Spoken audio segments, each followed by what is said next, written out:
สบายดีท็อปอินลาวเขตเศรษฐกิจพิเศษและเขตเศรษฐกิจเฉพาะแมนเขตที่รัฐบาลสปป.ลาวได้อนุมัติให้สร้างตั้งขึ้นหลายแห่งในประเทศลาว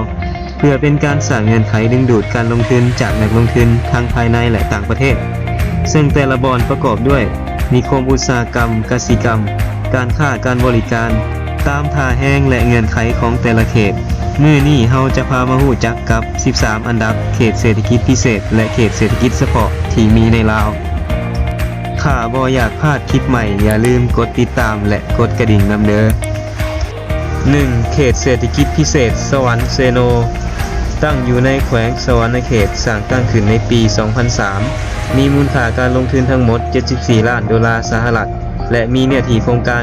954เฮกตาร์ 2. เขตเศรษฐกิจเฉพาะบ่อเต็นแดนงามตั้งอยู่ในเขตชายแดนลาวจีนเมืองหลวงน้ำทาแขวงหลวงน้ำทาสร้างตั้งขึ้นในปี 2003 มีมูลค่าการลงทุน$500 ล้านในเนื้อที่โครงการ 1,640 เฮกตาร์ 3. เขตนิคมอุตสาหกรรมการค้าเวียงจันทน์โนนทองตั้งอยู่ในเขตเมืองไซธานีนครหลวงเวียงจันทน์สร้างตั้งขึ้นในปี 2009 มีมูลค่าการลงทุนทั้งหมด$12.9 ล้าน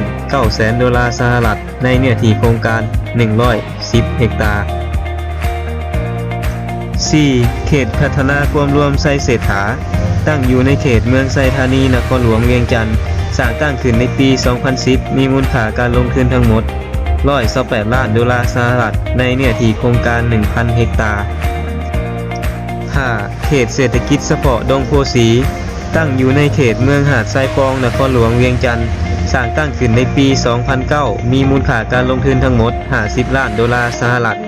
ในเนื้อที่53 เฮกตาร์ 6. เขตเศรษฐกิจเฉพาะบึงท่าหลวงตั้งอยู่ในเขตเมืองไซเศรษฐานครหลวงเวียงจันทน์สร้างตั้งขึ้นในปี 2011 มีมูลค่าการลงทุนทั้งหมด$1,600 ล้านและมีเนื้อที่โครงการ365 เฮกตาร์ 7. เขตเศรษฐกิจเฉพาะล่องแทงเวียงจันทน์ตั้งอยู่ในเขตเมืองหาดทรายฟองนครหลวงเวียงจันทน์สร้างตั้งขึ้นในปี 2008 มีมูลค่าการลงทุนทั้งหมด$1,000 ล้านในเนื้อที่โครงการ557 เฮกตาร์ 8. เขตเศรษฐกิจเฉพาะภูเขียวตั้งอยู่ในเขตเมืองท่าแขกแขวงขมวนสร้างตั้งขึ้นในปี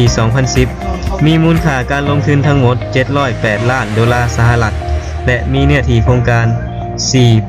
4,850 เฮกตาร์ 9. เขตเศรษฐกิจเฉพาะท่าแขก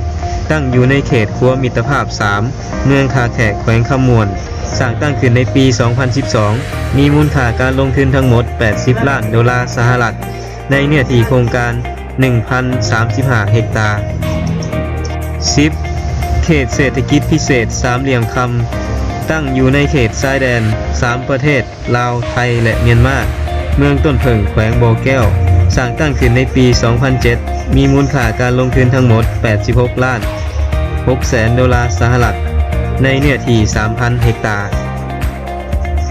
11. เขตเศรษฐกิจพิเศษจำปาสักตั้งอยู่ในเขตเมืองปากเซแขวงจำปาสัก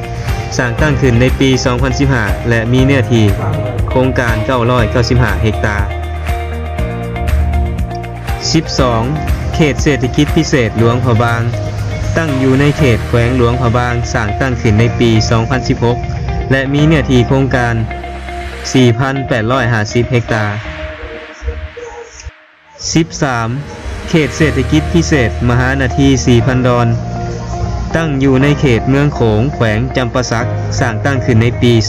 2018 และมีเนื้อที่โครงการ 9,800 เฮกตาร์